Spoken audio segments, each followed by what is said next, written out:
Good morning. അപ്പോൾ നമ്മുടെ ഇന്നത്തെ റെസിപ്പി കണ്ടപ്പോൾ തന്നെ മനസ്സിലായല്ലോ, നല്ലൊരു നാടൻ മീൻകറിയാണ് നമ്മുടെ മാങ്ങ ഇട്ട മത്തിക്കറി. അപ്പോൾ മാങ്ങ ഇട്ട മത്തിക്കറി ഉണ്ടാക്കാൻ പറ്റിയ സമയമാണിത്. എന്താണെന്ന് വെച്ചിട്ടുണ്ടെങ്കിൽ മത്തിക്കറി എന്നല്ല, മാങ്ങ ഇട്ട എല്ലാ മീൻകറികളും ഉണ്ടാക്കാൻ പറ്റിയ സമയമാണ്.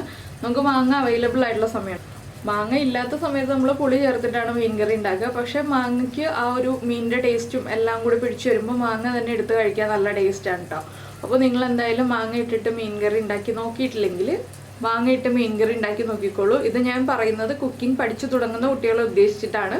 അപ്പോൾ എന്തായാലും നമുക്ക് എങ്ങനെയാണ് മാങ്ങ ഇട്ട് മീൻകറി ഉണ്ടാക്കുന്നതെന്ന് നോക്കാം.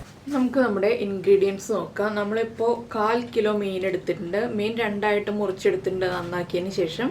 അതിലേക്കായിട്ട് ഒരു മുറി തേങ്ങ ചിരവിയത്, ഏകദേശം 1 കപ്പ്, കുറച്ചുകൂടി ഒരു കപ്പ് 1 ടേബിൾ സ്പൂൺ തേങ്ങ ചിരവിയതെടുത്തിട്ടുണ്ട്.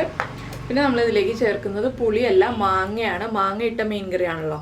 അപ്പോൾ ഒരു മാങ്ങ എടുത്തിട്ടുണ്ട്. നിങ്ങളുടെ കയ്യിലുള്ള മാങ്ങയുടെ പുളി അനുസരിച്ച് ചെറിയ മാങ്ങയാണെങ്കിൽ 2 എണ്ണം എടുക്കുക, വലിയ മാങ്ങയാണെങ്കിൽ 1 എണ്ണം എടുക്കുക.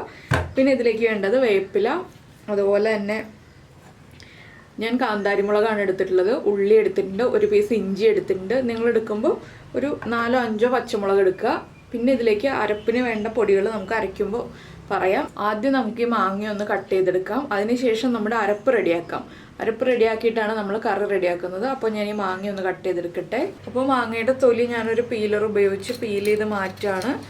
ഈ മാങ്ങയ്ക്ക് അത്യാവശ്യം നല്ല പുളിയുണ്ട്. നമ്മൾ മാങ്ങ ഒന്ന് എടുത്തിട്ട് പുളി ഉണ്ടോയെന്ന് നോക്കുക. ഒരു ചെറിയ പീസ് മുറിച്ച് നോക്കുക. മാങ്ങയുടെ തൊലി മാറ്റിയതിന് ശേഷം നമുക്ക് ചരിച്ച് കട്ട് ചെയ്തെടുക്കണം. നമ്മൾ സാധാരണ മീൻ കറിയിൽ മാങ്ങ ഇടുമ്പോൾ എപ്പോഴും ചരിച്ച് കട്ട് ചെയ്തിട്ടാണ് ഇടുക.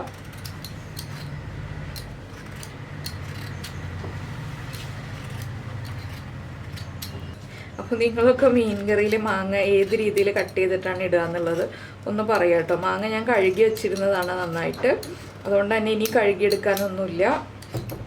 ഇനി നമുക്കിത് കട്ട് ചെയ്ത് പീസാക്കി എടുക്കാം.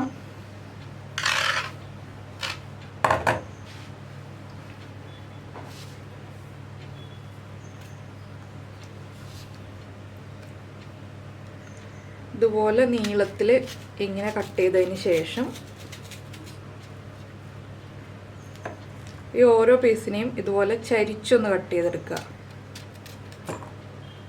നമ്മൾ പച്ചയ്ക്ക കട്ട് ചെയ്യില്ലേ, ശർക്കര കട്ടിക്ക്, അതുപോലെ കട്ട് ചെയ്തെടുക്കുക. ഈ വലിപ്പത്തിലാണ് ഞാനിപ്പോൾ മാങ്ങ കട്ട് ചെയ്തെടുക്കുന്നത്. ഇതുപോലെ മാങ്ങ മുഴുവൻ കട്ട് ചെയ്തെടുക്കട്ടെ. അതിനുശേഷം നമുക്ക് നമ്മുടെ അരപ്പ് റെഡിയാക്കി എടുക്കാം. അപ്പോൾ നമ്മൾ നമ്മുടെ മാങ്ങ എല്ലാം മുറിച്ച് കഴിഞ്ഞു. ഇത് മാറ്റി വെച്ചിട്ട് ഇനി നമുക്ക് നമ്മുടെ അരപ്പ് റെഡിയാക്കി എടുക്കാം. അരപ്പ് റെഡിയാക്കാനായിട്ട് ഞാനിപ്പോൾ മിക്സിയുടെ ജാർ എടുത്തിട്ടുണ്ട്. ഇതിലേക്ക് തേങ്ങ കൂടുതൽ ചേർക്കണം കേട്ടോ. എന്താണെന്ന് വെച്ചാൽ നമ്മൾ മല്ലിപ്പൊടി ചേർക്കാതെയാണ് ഈ മീൻകറി ഉണ്ടാക്കുന്നത്. സാധാരണ മല്ലിപ്പൊടി ചേർത്തിട്ടാണ് മീൻകറി ഉണ്ടാക്കുക. അപ്പോൾ മല്ലിപ്പൊടി ചേർത്തിട്ട് മീൻകറി ഉണ്ടാക്കുമ്പോൾ കുറച്ച് തേങ്ങ മതി. മല്ലിപ്പൊടി ചേർക്കാതെ ഉണ്ടാക്കുമ്പോൾ കുറച്ചധികം തേങ്ങ ചേർക്കുക. മല്ലിപ്പൊടി ചേർത്തിട്ടാണ് നിങ്ങൾ മീൻകറി ഉണ്ടാക്കുന്നതെങ്കിൽ ഒരു 3/4 കപ്പ് തേങ്ങ എടുത്താൽ മതി. ഈ 1/4 കിലോ മീനിനായിട്ട് മല്ലിപ്പൊടി ചേർക്കാതെ എടുക്കുമ്പോഴാണ് നമ്മൾ കൂടുതൽ തേങ്ങ എടുക്കുന്നത്. ഇതിലേക്കൊരു 1/2 ടീസ്പൂൺ മഞ്ഞൾപ്പൊടി, അതുപോലെ തന്നെ 1/2 ടീസ്പൂൺ കാശ്മീരി ചില്ലി പൗഡർ. എന്താണെന്ന് വെച്ചാൽ നമ്മുടെ മീൻകറിക്ക് കൊഴുപ്പ് കൂട്ടുന്നത് മല്ലിപ്പൊടിയാണ്. അപ്പോൾ മല്ലിപ്പൊടി ഇല്ലാതെ വരുന്നതുകൊണ്ടാണ് തേങ്ങ കൂടുതൽ അരച്ചിട്ട് നമ്മൾ കൊഴുപ്പുള്ള മീൻകറി ആക്കി എടുക്കുന്നത്. ഇനി ഇത് നമുക്ക് വെള്ളം ചേർത്ത് അരച്ചെടുക്കാം.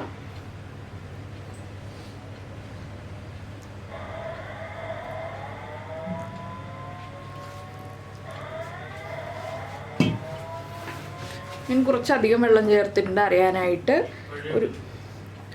ഒരുപാട് വെള്ളം ചേർക്കേണ്ട, നമ്മുടെ തേങ്ങയുടെ ഒപ്പം നിൽക്കുന്ന രീതിയിൽ വെള്ളം ചേർത്തിട്ട് അരച്ചെടുക്കുക. അപ്പോൾ നമ്മളിതാ തേങ്ങ അരച്ചെടുത്തിട്ടുണ്ട്.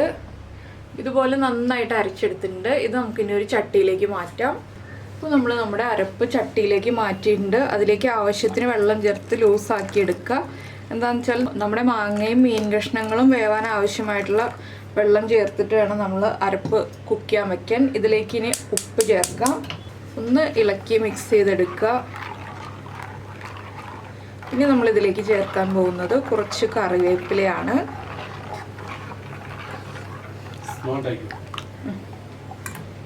ഒരു തണ്ട് കറിവേപ്പില ഞാനിപ്പോൾ ചേർക്കുന്നുണ്ട്. അതുപോലെ തന്നെ പച്ചമുളകാണ് നിങ്ങൾ എടുത്തിട്ടുള്ളതെങ്കിൽ പച്ചമുളക്, ഞാനിപ്പോൾ കാന്താരി മുളകാണ് എടുത്തിട്ടുള്ളത്. ആ കാന്താരി മുളക് ഇത്രയും എടുത്തിട്ടുണ്ട്. ഇതൊന്ന് സ്പ്ലിറ്റ് ചെയ്ത് ഇതിലേക്ക് ചേർക്കാൻ പോവാണ്. നമ്മുടെ എരിവ് അനുസരിച്ച് മുളക് ചേർക്കുക. എന്താണെന്ന് വെച്ചാൽ നമ്മൾ കാശ്മീരി ചില്ലി പൗഡർ ചേർത്തതുകൊണ്ട് തന്നെ എരിവ് അധികം ഉണ്ടാവില്ല, ചെറിയൊരു എരിവ് ഉണ്ടാവുള്ളൂ ആ മുളക് പൊടിക്ക്. അപ്പോൾ എരിവിനനുസരിച്ചുള്ള മുളക് ചേർത്ത് കൊടുക്കുക. പച്ചമുളകാണെങ്കിൽ ഇതുപോലെ ഒന്ന് സ്പ്ലിറ്റ് ചെയ്തിട്ട് കൊടുത്താൽ മതി കേട്ടോ. ഇനി ഇതൊന്ന് നന്നായിട്ട് തിളച്ച് വരട്ടെ, അതുവരെ നമുക്ക് വെയിറ്റ് ചെയ്യാം. അതിന് ശേഷം വേണം നമ്മൾ മാങ്ങ കഷ്ണങ്ങളൊക്കെ ചേർക്കാനായിട്ട്. അപ്പോൾ നമ്മുടെ കറി നന്നായിട്ട് തിളച്ച് തുടങ്ങി. ഇതിലേക്ക് നമുക്ക് നമ്മൾ മുറിച്ച് വെച്ചിരിക്കുന്ന മാങ്ങ ഇട്ട് കൊടുക്കാം. മാങ്ങ ഒന്ന് കുക്കായി വരട്ടെ.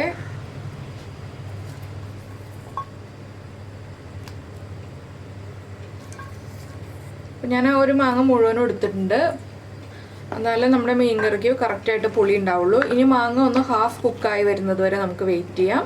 അതിന് ശേഷം നമുക്ക് ബാക്കിയുള്ള കാര്യങ്ങൾ ആഡ് ചെയ്യാം. ഈ സമയത്ത് നമ്മൾ ഉള്ളിയും ഇഞ്ചിയും ഒക്കെ ഒന്ന് ചതച്ച് വെക്കണം. ഉള്ളി ഇഞ്ചിയും ചതച്ച് ചേർക്കുന്നതാണ് മീൻ കറിയുടെ ടേസ്റ്റ് എന്ന് പറയുന്നത്. അപ്പോൾ ഇത് വീണ്ടും തിളച്ച് മാങ്ങ ഒന്ന് കുക്കായി വരുന്നത് വരെ നമുക്ക് വെയിറ്റ് ചെയ്യാം. അപ്പോൾ നമ്മൾ മാങ്ങ ചേർത്തിട്ട് ഒരു 5 മിനിറ്റ് ആയി തിളച്ചുകൊണ്ടിരിക്കുകയാണ്. ഞാനിനി ഉപ്പും എരിവൊക്കെ ഒന്ന് ചെക്ക് ചെയ്യട്ടെ. അതിന് ശേഷം വേണം നമുക്ക് മീൻ ചേർക്കാൻ. ഉപ്പും എരിവൊക്കെ കറക്റ്റ് ചെയ്തിട്ട് വേണം മീൻ ചേർക്കാനായിട്ട്. ഉപ്പ് കുറവാണ്, ഉപ്പ് കുറച്ച് ചേർക്കണം. എരിവൊക്കെ കറക്റ്റായിട്ടുണ്ട്, മാങ്ങയുടെ പുളിയൊക്കെ ഇറങ്ങി തുടങ്ങി.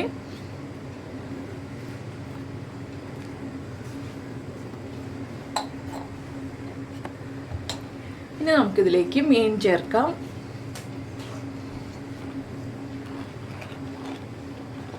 ഞാനിപ്പോൾ മീൻ 2 പീസായിട്ട് മുറിച്ചിരിക്കുന്നത് കൊണ്ട് വേഗം തന്നെ കുക്കായി കിട്ടും. വലിയ മീനാണെങ്കിൽ കുറച്ച് സമയം കൂടി കൂടുതലെടുക്കും കുക്കായി വരാനായിട്ട്.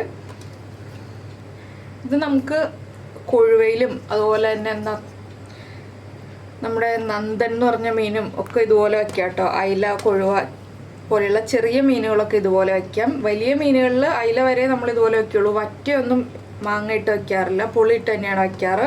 വറ്റയൊക്കെ തലേ ദിവസം വറ്റിച്ച് വെച്ചിട്ട് ഉണ്ടാക്കുന്ന മീൻ കറികളാണ്. ഇതൊക്കെയാണ് നമ്മൾ ഇന്ന് തന്നെ ഉണ്ടാക്കിയിട്ട് ഇന്ന് തന്നെ കഴിക്കുന്ന മീൻ കറികൾ. അപ്പോൾ ഇനി മീനൊന്ന് കുക്കായി വരുന്നത് വരെ നമുക്ക് വീണ്ടും വെയിറ്റ് ചെയ്യാം. ഇതിലിടയ്ക്ക് കുറച്ച് കാര്യങ്ങളും കൂടി ആഡ് ചെയ്യാനുണ്ട്. മീനൊന്ന് കുക്കായി കഴിയുമ്പോൾ അതുവരെ മീൻ നന്നായിട്ട് കുക്കായി വരട്ടെ. അപ്പോൾ നമ്മൾ മീൻ ചേർത്തിട്ട് വീണ്ടും ഒരു 6 മിനിറ്റ് കഴിഞ്ഞു. ഇപ്പോൾ നമ്മുടെ മീനൊക്കെ കുക്കായിട്ടുണ്ട്. നമുക്കിതിലേക്ക് ഇഞ്ചിയും ഉള്ളിയും ചതച്ച് വെച്ചിരിക്കുന്നത് ചേർക്കാം.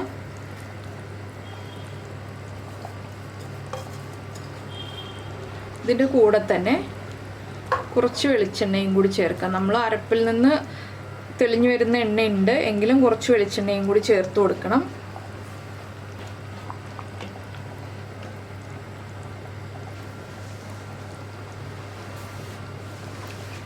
ഞാൻ ഏകദേശം 1 ടേബിൾ സ്പൂൺ വെളിച്ചെണ്ണ ചേർത്തിട്ടുണ്ട്. ഇനി കറി ഒന്നുകൂടി ഒന്ന് തിളച്ച് വരട്ടെ.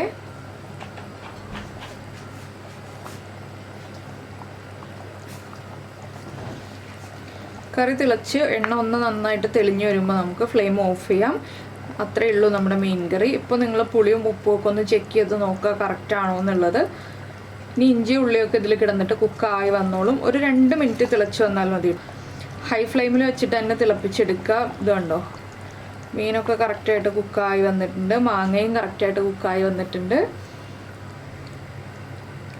മാങ്ങ നന്നായിട്ട് ട്രാൻസ്പെറൻ്റ് ആയി വരുന്നുണ്ട്. അപ്പോൾ കുക്കായി കഴിയുമ്പോഴാണ് മാങ്ങ ട്രാൻസ്പെറൻ്റ് ആയി വരുന്നത്. ഇത് ഞാനൊന്ന് ഉടച്ച് നോക്കിയതാണ്. അപ്പോൾ ചെറുതായിട്ടൊന്ന് മുറിച്ച് നോക്കുമ്പോൾ കറക്റ്റായിട്ട് മുറിഞ്ഞ് വരുന്നുണ്ടെങ്കിൽ നമ്മുടെ മാങ്ങയുടെ കുക്കിംഗ് കറക്റ്റായിട്ടുണ്ടെന്ന് മനസ്സിലാക്കാം. ഇനി ഒരു 2 മിനിറ്റ് തിളച്ച് കഴിയുമ്പോൾ നമുക്ക് ബാക്കിയുള്ള ഇൻഗ്രീഡിയൻസ് ചേർക്കാം. ഹൈ ഫ്ലെയിമിലിരുന്ന് തന്നെ തിളയ്ക്കണം. ഇനി ലോ ഫ്ലെയിമിൽ വയ്ക്കരുത്. ഇത്രയും സമയം ഞാൻ ലോ ഫ്ലെയിമിലാണ് വെച്ചിരുന്നത്. ആദ്യത്തെ തിള കഴിഞ്ഞിട്ട് ലോ ഫ്ലെയിമിലേക്ക് വെച്ചിട്ട് പിന്നെ ഇപ്പോഴാണ് ഹൈ ഫ്ലെയിമിൽ വയ്ക്കുന്നത്. ഇനി ഹൈ ഫ്ലെയിമിലിരുന്ന് നന്നായിട്ട് തിളയ്ക്കട്ടെ. ഇപ്പോൾ നമ്മൾ വെളിച്ചെണ്ണ ഒഴിച്ചിട്ട് 2 മിനിറ്റ് കഴിഞ്ഞു. ഇപ്പോൾ ഇത് കണ്ടോ, ഇതുപോലെ ചുറ്റും എണ്ണ തെളിഞ്ഞ് വന്നിട്ടുണ്ട്. ഇനി നമുക്ക് ഫ്ലെയിം ഓഫ് ചെയ്യാം. ഇതിലേക്ക് ഇനി നമുക്ക് ഒരു തണ്ട് കറിവേപ്പിലയും കൂടി ചേർത്തിട്ട് കറി അടച്ചു വയ്ക്കാം. ഒരു അരമണിക്കൂർ കഴിയുമ്പോൾ കാണിച്ചു തരാം നമ്മുടെ കറിയുടെ പാകം എങ്ങനെയാണെന്നുള്ളത്. ചട്ടിയുടെ ചൂടുള്ളതുകൊണ്ട് ചട്ടിയിലിരുന്ന് ഇങ്ങനെ തിളച്ചുകൊണ്ടിരിക്കും കറി. അപ്പോൾ ഇപ്പോൾ കറി ഉണ്ടാക്കുകയാണെങ്കിൽ, രാവിലെ തന്നെ കറി ഉണ്ടാക്കുകയാണെങ്കിൽ ഉച്ചയാകുമ്പോൾ കറി കഴിക്കാൻ പാകത്തിനായിരിക്കും കേട്ടോ, പുളിയൊക്കെ പിടിച്ചിട്ട്. അപ്പോൾ ഞാനിതൊന്ന് അടച്ചു വയ്ക്കട്ടെ.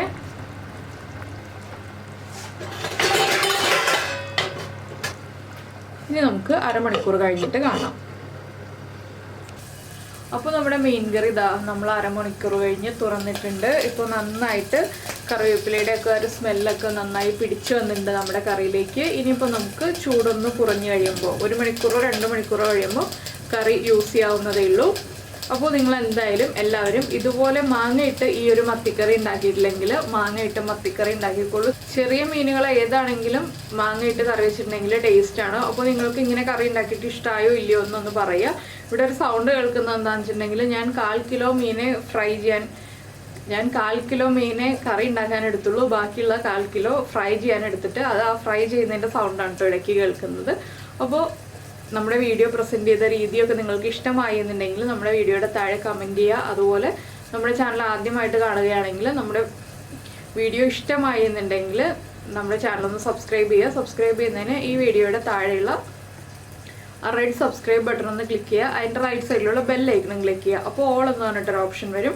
ആ ഓളും കൂടി പ്രസ് ചെയ്തിട്ടുണ്ടെങ്കിൽ ഞാൻ എപ്പോഴും വീഡിയോ അപ്ലോഡ് ചെയ്യുമ്പോൾ നിങ്ങൾക്ക് നോട്ടിഫിക്കേഷൻ വരും. അപ്പോൾ നമുക്ക് നമ്മുടെ അടുത്ത റെസിപ്പിയുമായിട്ട് അടുത്ത ദിവസം വീണ്ടും കാണാം.